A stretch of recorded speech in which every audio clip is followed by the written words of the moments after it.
Hello students, today we'll be studying about the development of the pharyngeal apparatus.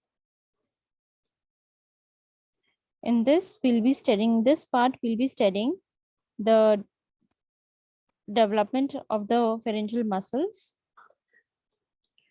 the pharyngeal pouches, and the pharyngeal clefts.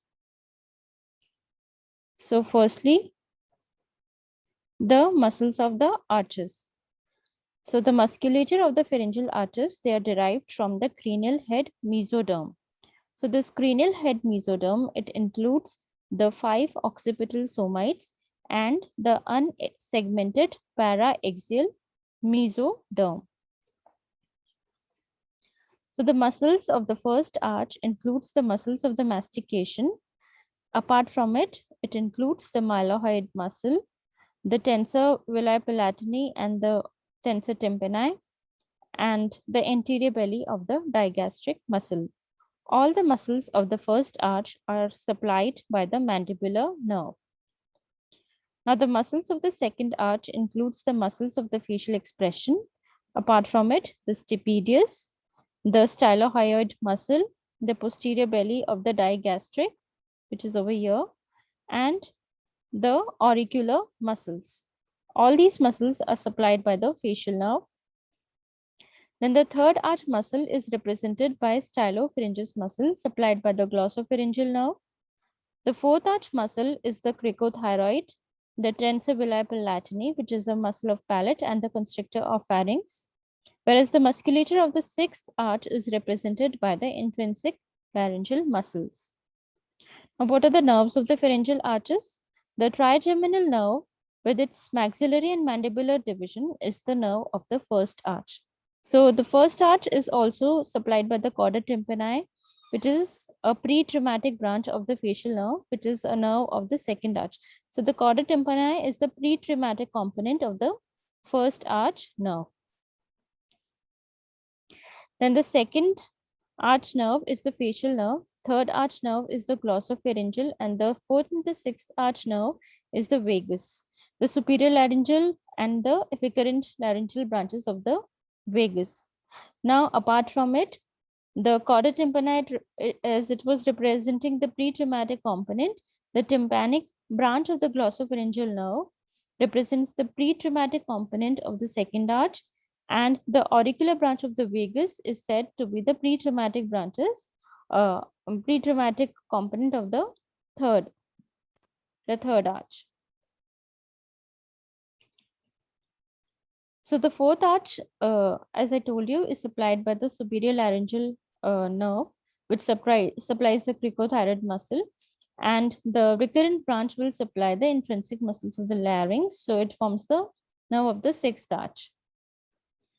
Now, apart from maxillary and mandibular, which is the main sensory cutaneous distribution of the face, the nerves of second to sixth arch, they are mainly motor, but their cutaneous distribution is mainly to the mucous membranes of the tongue, the pharynx, and the larynx. Now, the fate of the pharyngeal pouches. So these are the pouches were the endodermally lined invaginations. And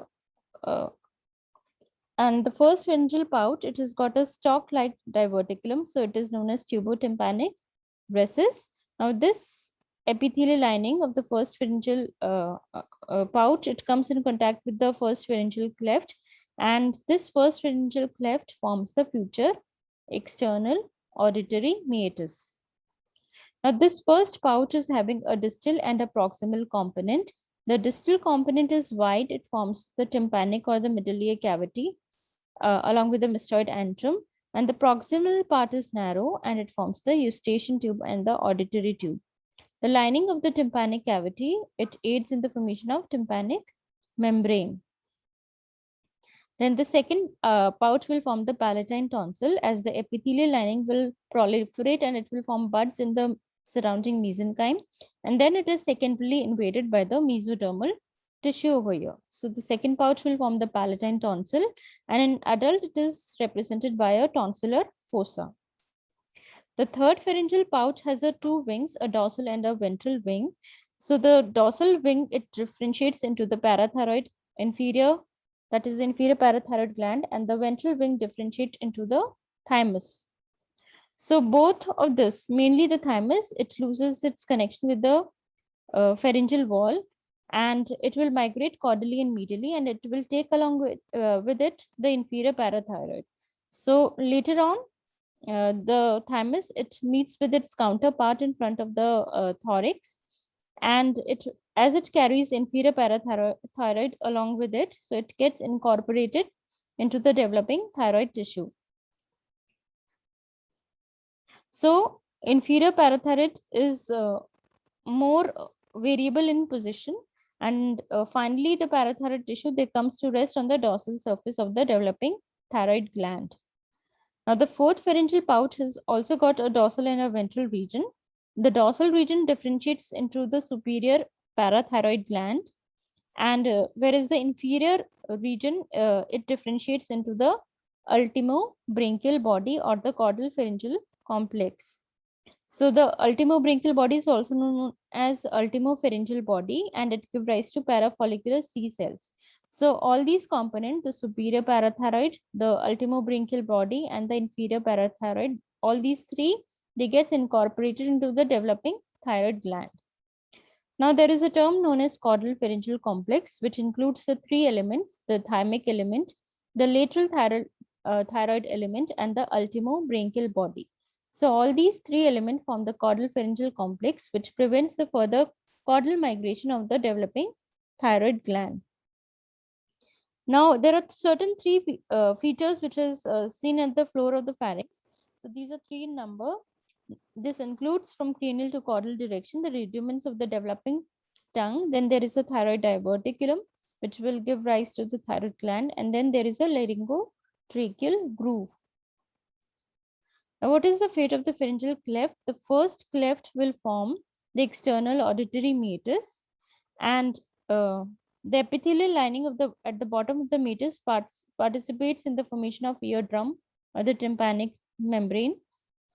Now, what is the fate of other clefts? The second arch will overgrow the third and the fourth clefts. So it will finally merge with the epicardial ridge of the neck region. And so the second, third, and the fourth clefts, they lose their contact with the outside. So what is remaining is a lateral cervical sinus, which gradually disappears after during the birth. So to summarize, we have the first arteries as a maxillary artery, and the skeletal components include all the facial bones majorly, and the Meckel's cartilage, the mandible, malleus, incus, anterior ligament of the malleus, and the sphenomandibular ligament, the muscles of mastication along with the anterior belly of the digastric, tensor palatine, tensor tympani, and the mylohyoid muscle, and the nerve is the trigeminal nerve, principally the mandibular division. Then the second arch artery is represented by stapedial artery, skeletal elements being stapes, styloid process, stylohyoid ligament, lesser horn, and the upper half of the body of hyoid bone. Then muscles include the facial expressions muscle, the posterior belly of digastric, stylohyoid, and the stapedius muscle, and the nerve is the seventh cranial nerve. Then the common carotid artery is the third arch artery, and the skeletal element is the lower rim of the hyoid bone along with the greater horns, and the muscle is the stylopharyngeus supplied by the ninth cranial nerve. The fourth arch artery is the arch of aorta and the subclavian artery, and the skeletal elements represented by the laryngeal cartilages, the muscles being the constrictors of the pharynx, cricothyroid, and the levator villi palatini muscle, and the nerve is the superior laryngeal nerve, branch of vagus. Then the sixth arch artery is the pulmonary trunk. Laryngeal cartilages are its skeletal element with the intrinsic muscles of the larynx as the musculature, and the nerve is the recurrent laryngeal nerve. Now the derivatives of the pharyngeal pouches. The first pharyngeal pouch derivative is the tympanic cavity. The distal portion forms the tympanic cavity. The proximal portion forms the auditory tube. Then the second pouch forms the palatine tonsil. Then the third pouch will form the inferior parathyroid gland and the thymus. Then the fourth pharyngeal pouch forms the superior parathyroid and the ultimobranchial body. Now, what are the clinical consideration? Ectopic thymus and the parathyroid. The inferior parathyroids are more variable in position than the superior ones and are sometimes found at the bifurcation of common carotid artery.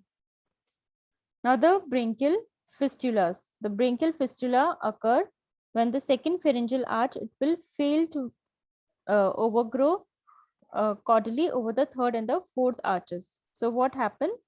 It will leave the remnant of the second, third, and the fourth clefts, which will contact with the surface by a narrow canal. So this one is the external brachial fistula.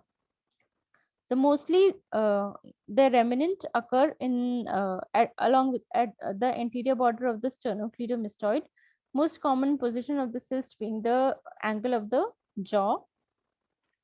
And this fistulous tract may communicate either on the inside or on the external surface of the body.